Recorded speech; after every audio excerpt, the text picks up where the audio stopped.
Bem-vindos a mais um GuardaCast.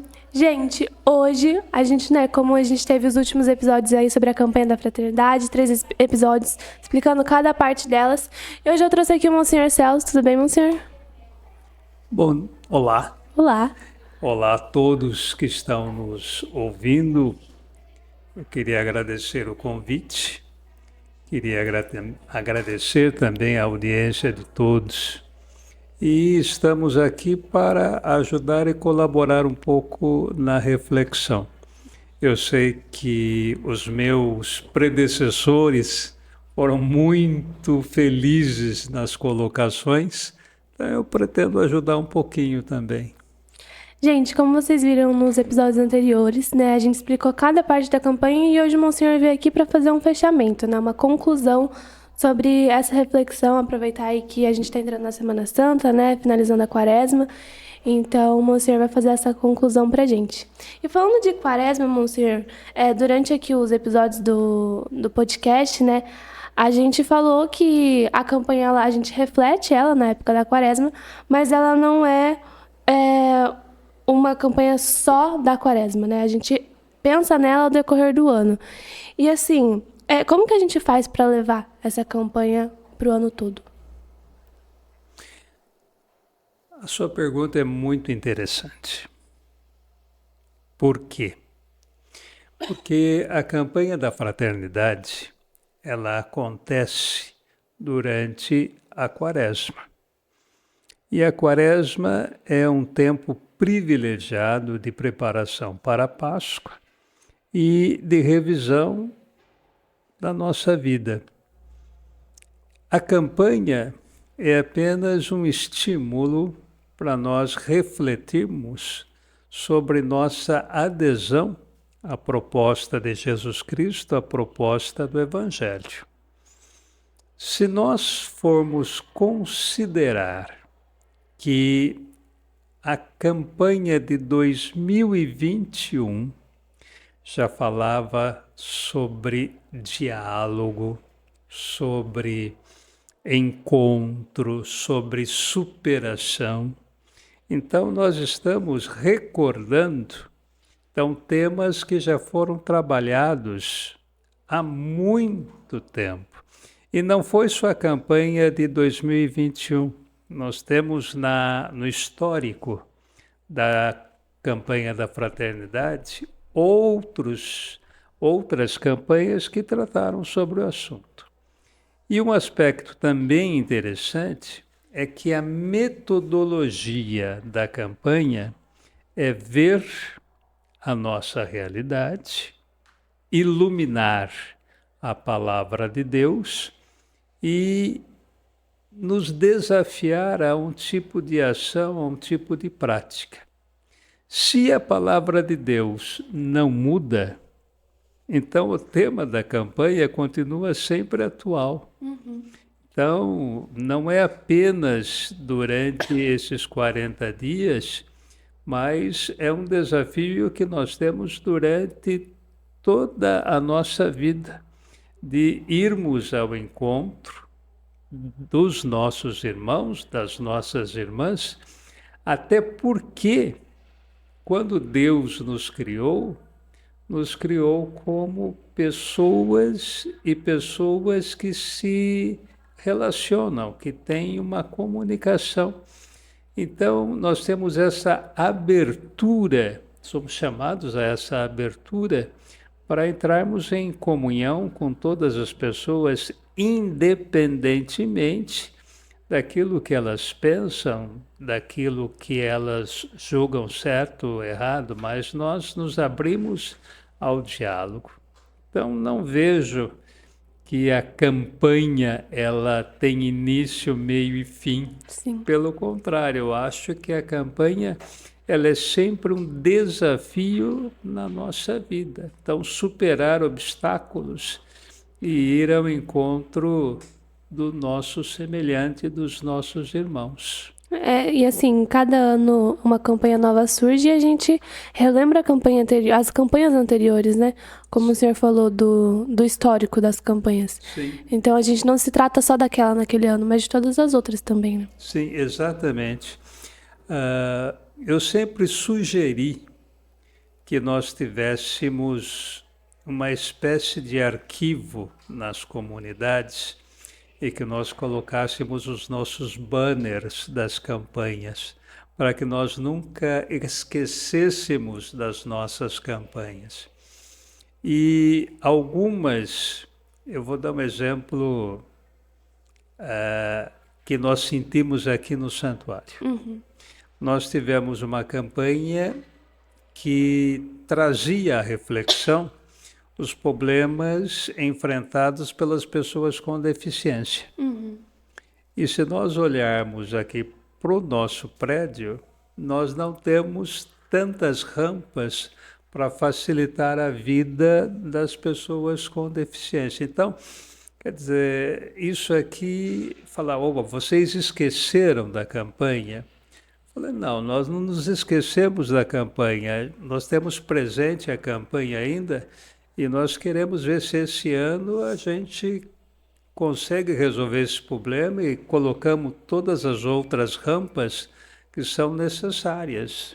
Então, a campanha nos ajudou a entender um tipo de problema e nós não nos esquecemos. Esse é o presente e a gente está tentando resolver esse problema. Durante os episódios da campanha, né, o tema da campanha é amizade social. Então a gente falou muito sobre esse ódio gratuito, né? Que as pessoas sentem uma pela outra, porque fulano fez uma coisa que eu não gostei. Então a gente falou muito dessa questão desse ódio aqui no podcast. O senhor acha que, assim, esse tempo de reflexão da amizade social que a gente teve durante esses 40 dias, que a gente vai percorrer durante a nossa vida, como o senhor mesmo falou, ajudou a gente a ser mais empático e não gerar esse ódio gratuito pelas pessoas? É interessante, porque o fenômeno da polarização não é uma peculiaridade do Brasil. Isso está acontecendo no mundo inteiro. Nós temos aqui próximo a nós a Argentina, os Estados Unidos, França, outros países estão vivendo o fenômeno da polarização. Se nós olharmos com um pouco mais de criticidade, nós vamos entender que o mundo está passando por um processo de transformação. Isso desde a década de 60, os estudiosos, os cientistas, a própria igreja já chamava a nossa atenção para um período de transformação. Então, está havendo sim uma transformação no mundo. Não apenas uma transformação climática, é uma transformação de propostas, de projetos, de objetivos, de sociedade em geral. E o que nós vemos é que temos pessoas que estão muito, mas muito empenhadas na construção do novo. Então você pode recordar aqui aquilo que aconteceu em 1968 no mundo, que foi uma onda de esperança que passou no mundo. E principalmente os jovens contemplavam a possibilidade de um mundo diferente. E a reação das forças mais conservadoras. Então, quem está cômodo, quem está muito bem na pirâmide econômica, não quer nenhum tipo de mudança, não quer nenhum tipo de transformação. Daí você começa a enxergar esse tipo de reação, que gera, né, algo pensado, não é algo gratuito, mas é algo estimulado, e que as pessoas acabam ficando com medo do novo e acabam se agarrando às posições mais reacionárias, não tradicionais. Tradicional é até um valor bom, agora ser reacionário é voltar para trás. Então, muita gente quer voltar para trás, não quer nenhum tipo de mudança.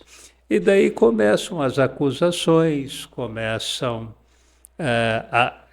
o que eu acho perigoso, e a campanha chama atenção para isso, é a transformação da outra pessoa em potencial inimigo.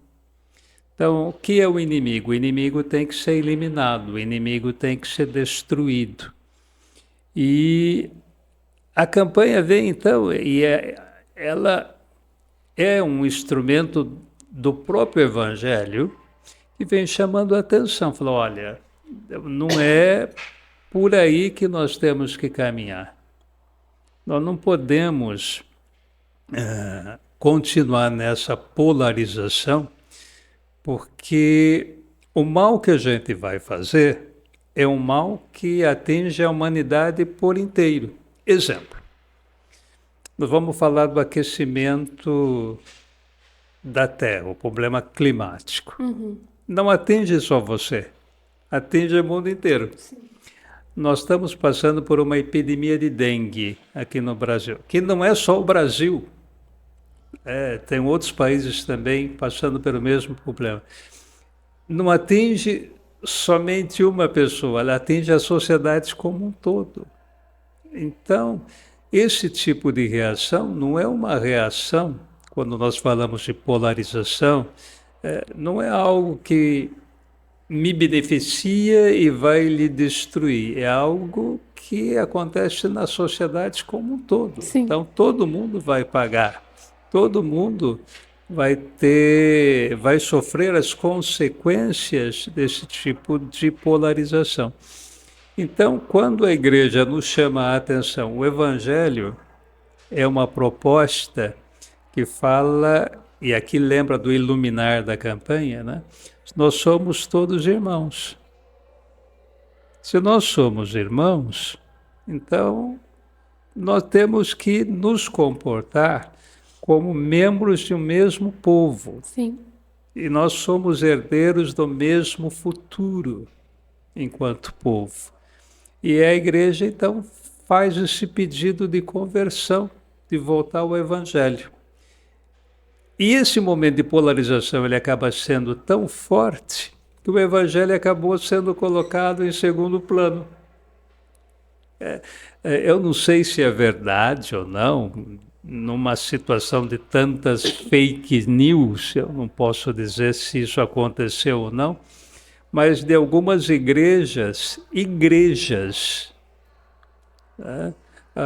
levantarem o dedo, fazer arma, líderes religiosos fazendo pregação com armas.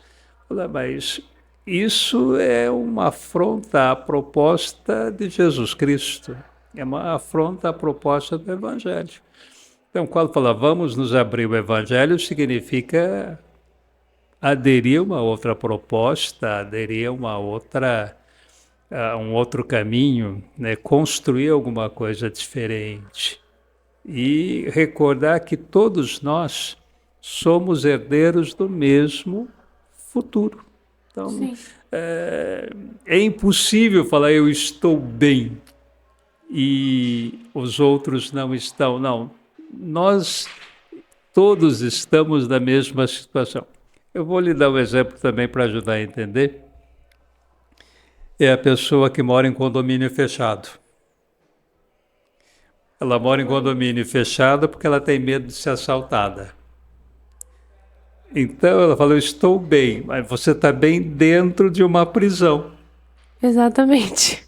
Não, quer dizer, eu me sinto preso. Ele está tão preso ali dentro, que ele sai dali, ele vai querer um carro blindado para ir até o local de trabalho, que também tem segurança. Nós vamos entrar em qualquer edifício, temos que nos identificar e etc. Então, esse clima de insegurança. No Brasil, isso é tão presente, ele é tão, vamos dizer assim, violento, que a gente esqueceu do que é caminhar em paz. Caminhar tranquilamente pelas ruas, viver tranquilamente. Sem medo de andar, né, na rua. Sim, Que é uma coisa normal que a gente faz. exatamente. Então, quer dizer, a gente esqueceu o que é poder ficar sentado numa praça conversando com os amigos. Por quê? Porque eu tenho medo de ser assaltado, eu Às tenho vezes, medo... em lugares perto, a gente prefere ir de carro pra não ter o perigo de ser assaltado. Sim, Aí tem medo de deixar o carro na rua e roubarem o carro. sim. Então, é esse momento aqui que é um momento de, vamos dizer assim, tensão, porque é um momento que, como eu dizia, desde a década de 60 já é pré-anunciado, que é uma mudança, ela vai acontecer, né?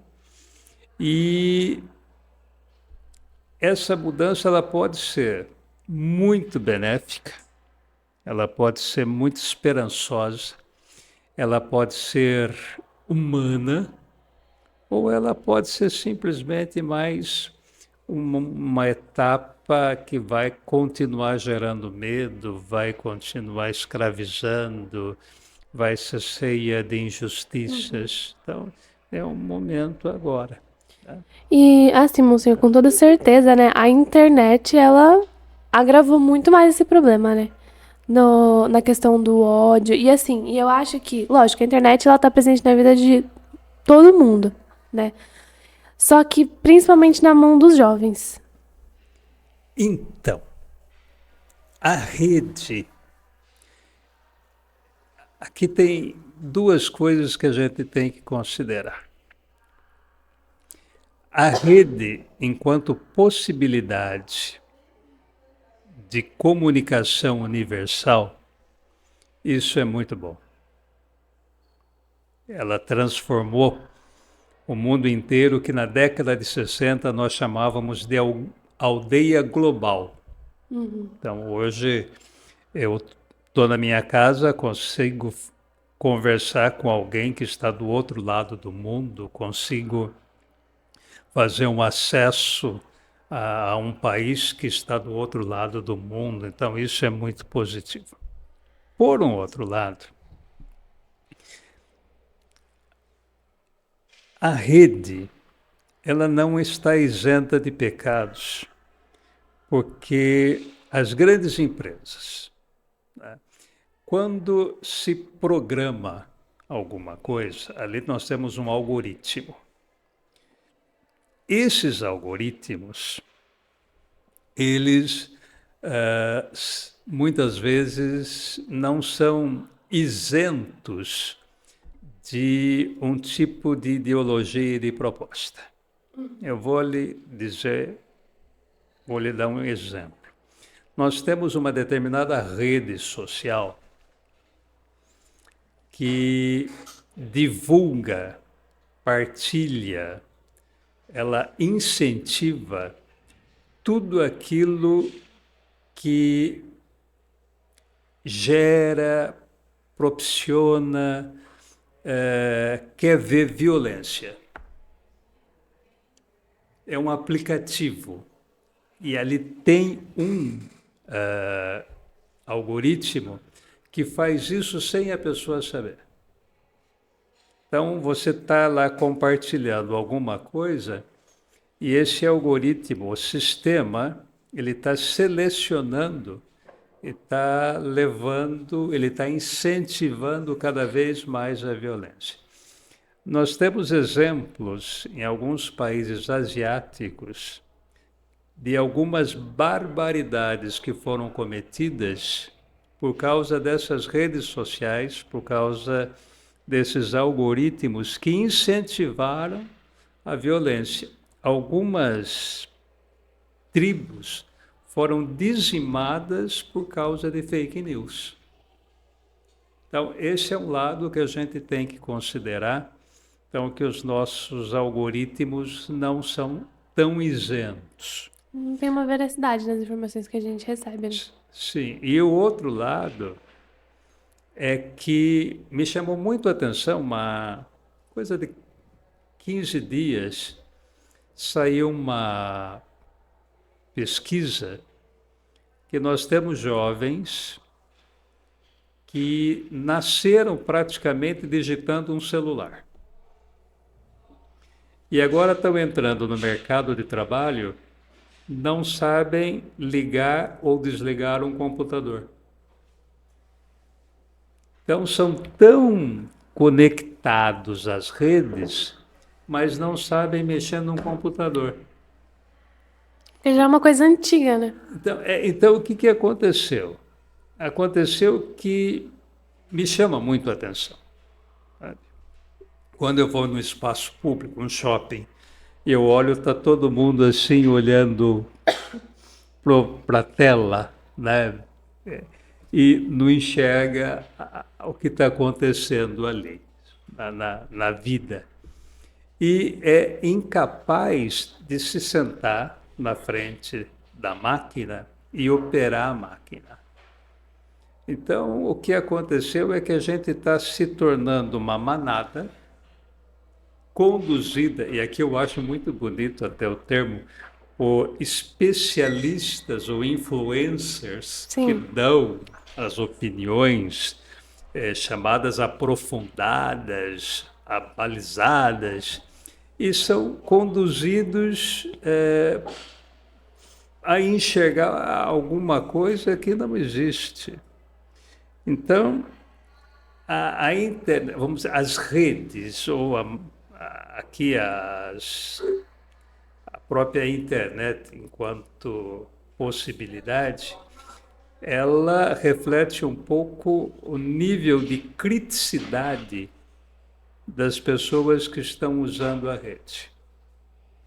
É um absurdo, e eu acompanhei isso por muito tempo, como as pessoas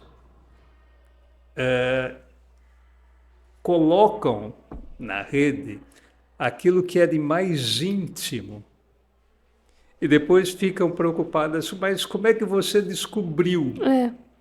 Então, descobri porque você colocou, quer dizer, isso é público agora, É. né? Então todo mundo está sabendo. E essa ingenuidade, porque fala assim, eu coloco na máquina e ninguém está vendo. Não, o mundo inteiro está vendo. E mais ainda, isso aqui ficou registrado para a posteridade. Isso não foi apagado. Falou, não, mas eu apaguei. Aqui é um outro desconhecimento, você não apaga. Você apaga do seu aparelho ali. Sim, tem. Nós temos, por exemplo, empresas que têm centros de memória que registram desde o primeiro momento que a pessoa entrou na rede, ele está registrando tudo o que acontece. E os aparelhos hoje são tão avançados que eles escutam o que você fala, eles conseguem identificar a sua rotina, né? Se você colocar, por exemplo, num determinado site de procura, eu estou querendo uma caneca. De repente você começa a receber propaganda de caneca em todo quanto é lugar. É. Por quê? Ele vendeu esse tipo de informação. Agora, chama a atenção também que alguns países que têm a educação mais avançada no mundo estão voltando a uma metodologia educacional antiga.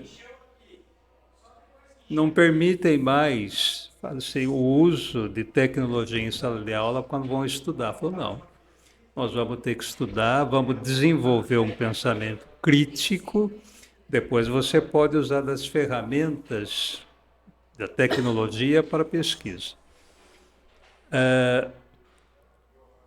Uma das coisas que me chamou muito a atenção durante o magistério,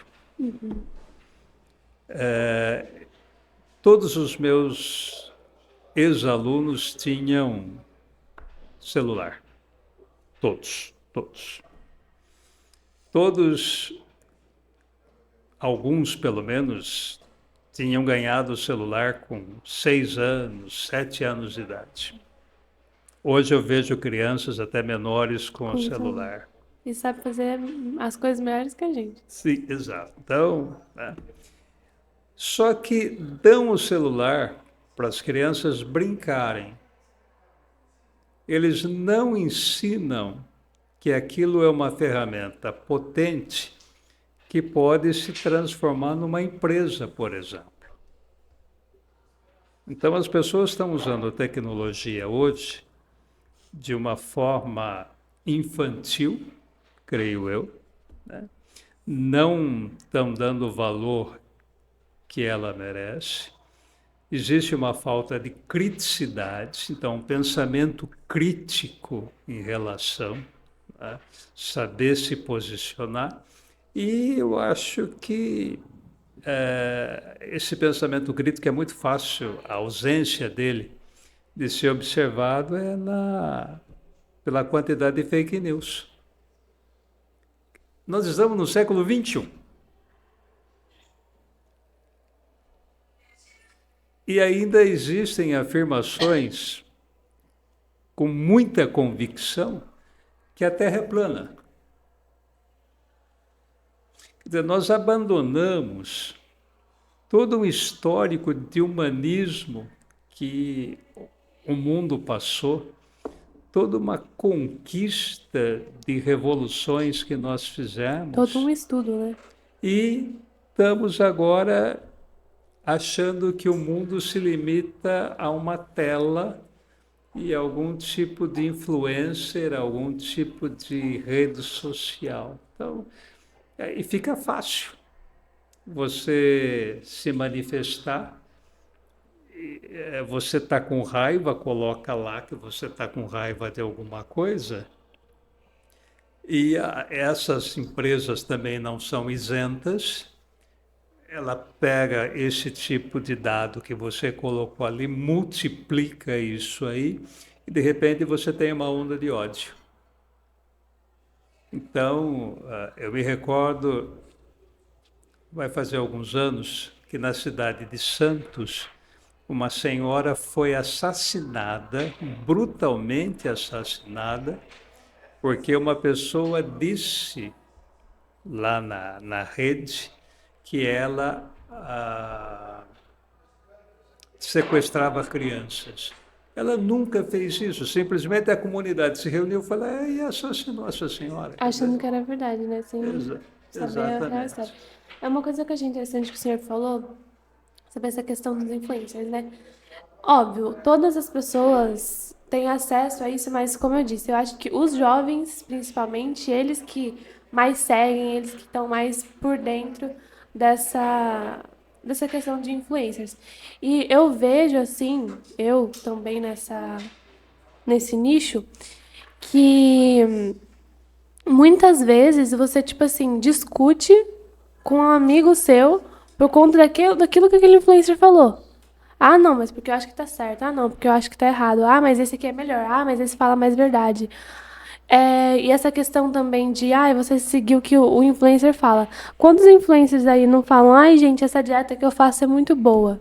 Aí você, querendo ter uma dieta daquela, querendo seguir aquele influencer, faz a mesma coisa e não funciona pra você. Às vezes, já teve casos aí, tipo, de pessoas passarem mal, de terem que ir pro hospital por coisa que seguiu de influência, que não era verdade e que não era, na questão do âmbito médico, certo a se fazer. Então, muitos nutricionistas de internet aí, né, que passam coisas assim, e quando você for ver, não é nem algo a se seguir. Sim. Uma das coisas que eu observo é que o pensamento crítico, ele exige porquês. Então, quando você fala para mim assim, eu vou seguir determinada metodologia para. Se eu quiser lhe entender, a pergunta que eu faço é, por quê? Então, esse porquê diz e exige que eu esteja preparado para ouvir a sua resposta, entender a sua resposta, e depois que entendê-la, eu posso dizer, mas isso tem algum fundamento? Qual é a segurança que isso me dá? Então, quando a gente recebe um dado, o que acontece? Uma que nós chamamos de informação. O que está na rede não é informação, são dados, né? Então, o que acontece é que eu recebo o dado e simplesmente compro como verdadeiro. Então, eu já vou brigar. Olha, eu gosto do amarelo. Não, você não pode gostar do amarelo porque o amarelo é coisa feia, porque eu falo, mas eu posso lhe perguntar, mas por que você gosta desta cor? Então, como a gente está muito acostumado também a digitar, com os emojis, né? É tão rapidinho, é tão prático a coisa, a gente esqueceu que a gente pode falar. Exatamente. E a fala, ela é um pouco mais completa. Então, ela exige que você tenha uma sequência lógica. Então, se você não tem essa sequência lógica, você leva gato por lebre. Minha mãe sempre fala pra mim, ela fala, nossa, como eu queria que você vivesse na época que eu vivi, né? Porque muitas vezes, assim, eu tô com os meus amigos e cada um tá no seu celular. Sim. Sim. E não tem aquela conversa, não tem aquela interação, ou tem, só que em um determinado momento a gente se cansa de conversar, o assunto acabou e vai cada um mexendo no seu celular. Sim. Aí vê um negócio no celular, nossa, olha o que eu te mandei. A pessoa tá do lado. Você tá mandando uma coisa pra pessoa que tá do seu lado. Sim. Coisas que acontecem em casa, por exemplo, eu tô no meu quarto, em vez de sair e falar com a minha mãe, eu mando uma mensagem. Entendeu? Então, essa questão da internet é muito... Eu acho que traz um malefício muito grande. Então, esse é o desafio que a campanha veio nos chamando a atenção. Nós somos seres humanos que se relacionam com outros seres humanos. Exatamente. E seres humanos não são iguais. Agora, para você ser humano, é da sua essência se relacionar com outro ser humano também, né? Então, esse é o desafio. A única coisa que eu vejo é que a campanha da fraternidade, ela poderia ter sido ecumênica. Então, ela poderia ter convidado mais algumas igrejas para fazerem esse tipo de reflexão. Uhum. A igreja, ela fez uma campanha voltada para si, embora o tema seja aberto para toda a sociedade. Mas seria interessante que ela convidasse outras representações para participar da reflexão. Isso seria, acredito eu, enriquecedor. Para a campanha de 2021, que falava de fraternidade, unidade, diálogo, ela foi ecumênica. Essa aqui poderia ser também. Então, eu acho que ajudaria bastante. Ô, Monsenhor, agora, para os jovens, assim, né, que... Quando o jovem tem muito esse negócio de tudo é mais, né? Então, se aquela pessoa fez uma coisa, acabou o mundo, o jovem. Qual seria, assim, uma dica que o senhor dá para a nossa juventude sobre essa questão da fraternidade social, da empatia, até na questão das redes sociais também? Eu acho que vocês deveriam aprender a desligar o celular. Acho. E voltar à alegria da gente poder conversar. Eu acho que isso é importantíssimo.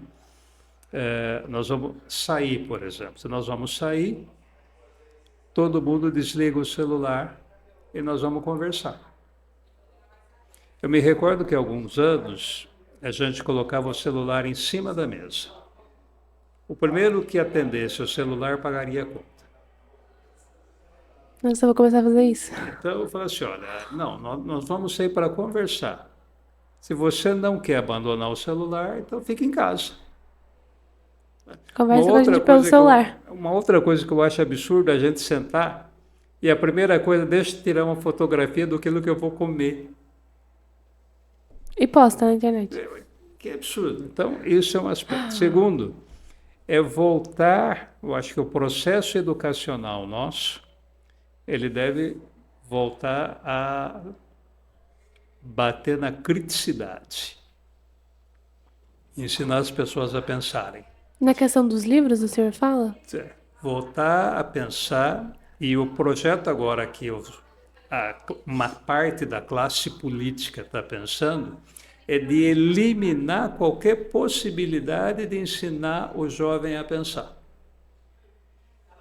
Eles querem acabar com isso. Então, acho que o processo educacional ele tem que ser voltado para ensinar a pensar, a fazer crítica, né? Conquistar a liberdade de pensamento, essa maturidade de pensamento. Então, eu acho que é importante. E depois os pais têm que entender o seguinte, que celular não é brinquedo.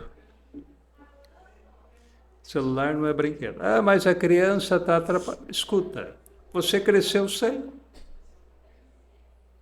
Então, por que tem que estar? Ah, mas tem que estar íntimo já da tecnologia. Eu falei, mentira.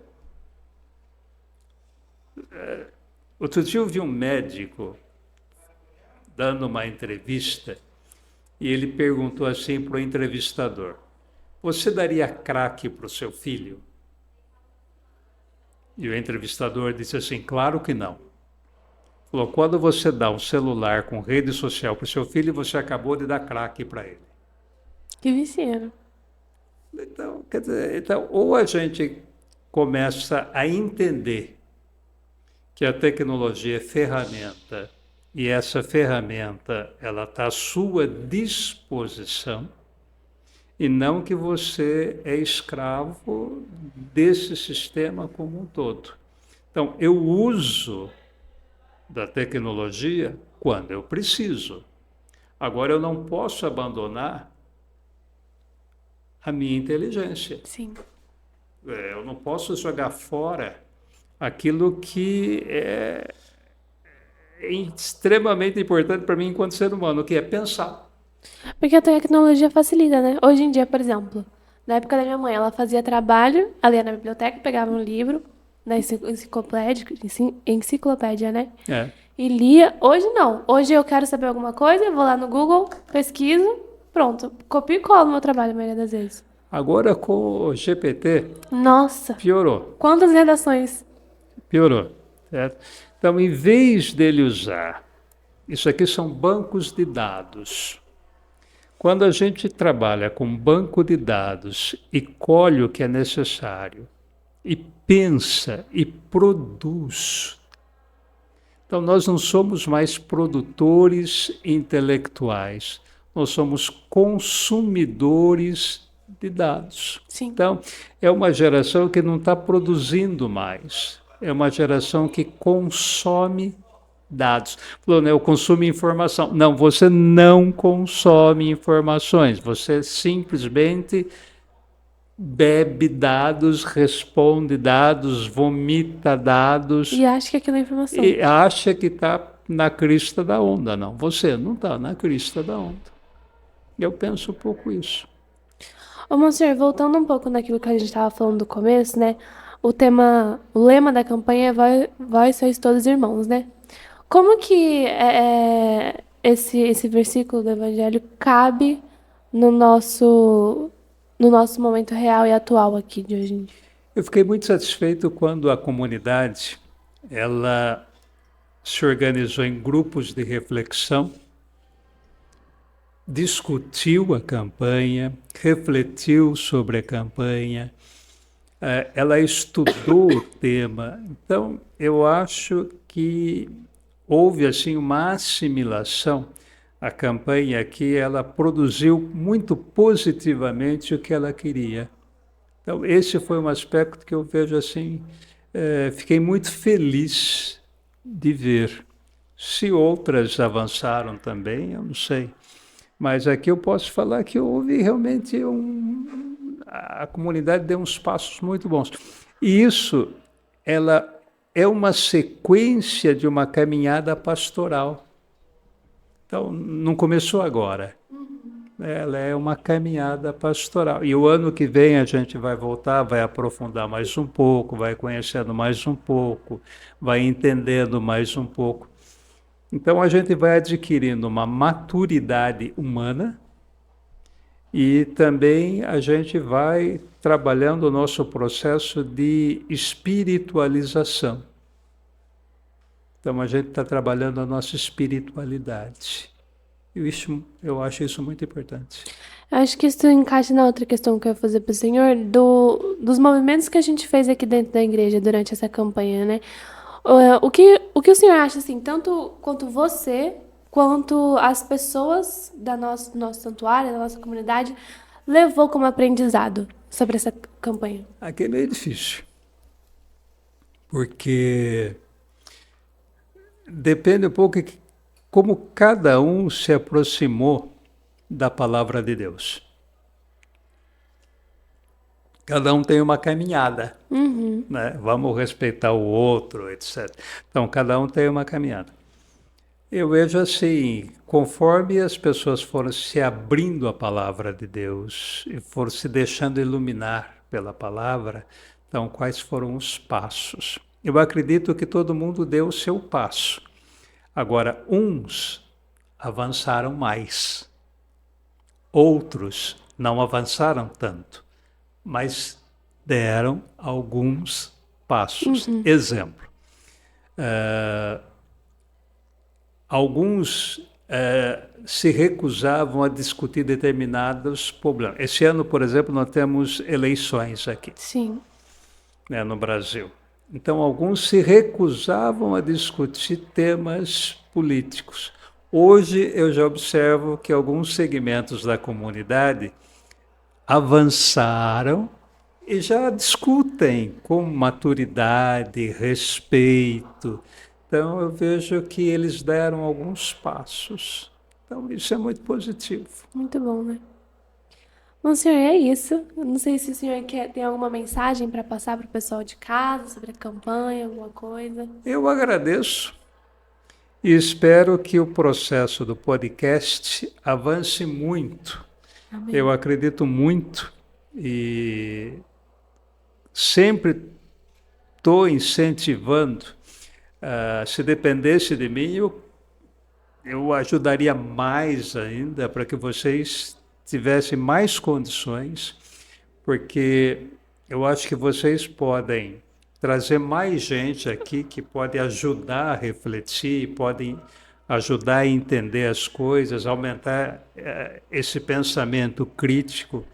Como vejo também que, graças à internet, vocês podem entrar em contato com o mundo inteiro. Exatamente. Então, vocês podem começar a conversar com gente de outros lugares do mundo, quer dizer, trazer para cá coisas que a gente ouve, mas passam por um filtro. Eu vou lhe dar um exemplo. A guerra que está acontecendo lá entre Israel e a Palestina, né? Então, se a gente conseguisse trazer duas pessoas, né, e ver o que está acontecendo, conta para nós o seu ponto de vista, o que você está sofrendo, etc. e tal. E a gente vai ver que tem uma diferença daquilo que a televisão apresenta. Sim, que é uma realidade de quem está lá dentro, né? Então, eu vejo assim, eu desejo a vocês muita sorte, agradeço Obrigada. o convite. Se ajudei em alguma coisa, fico feliz. A gente que agradece pelo senhor ter vindo aqui concluir, né, esses episódios da campanha. Eu acredito que o pessoal de casa também gostou muito. E, gente, é isso. Muito obrigada. Fiquem atentos aí nas nossas redes sociais. A gente sempre está comunicando o que está tendo na igreja, quando os novos episódios acontecem. @Guadalupe Campinas. E é isso. Um beijo e até os próximos episódios. Tchau. Tchau, pessoal. A bênção de Deus para todo mundo e uma feliz Amém. Páscoa.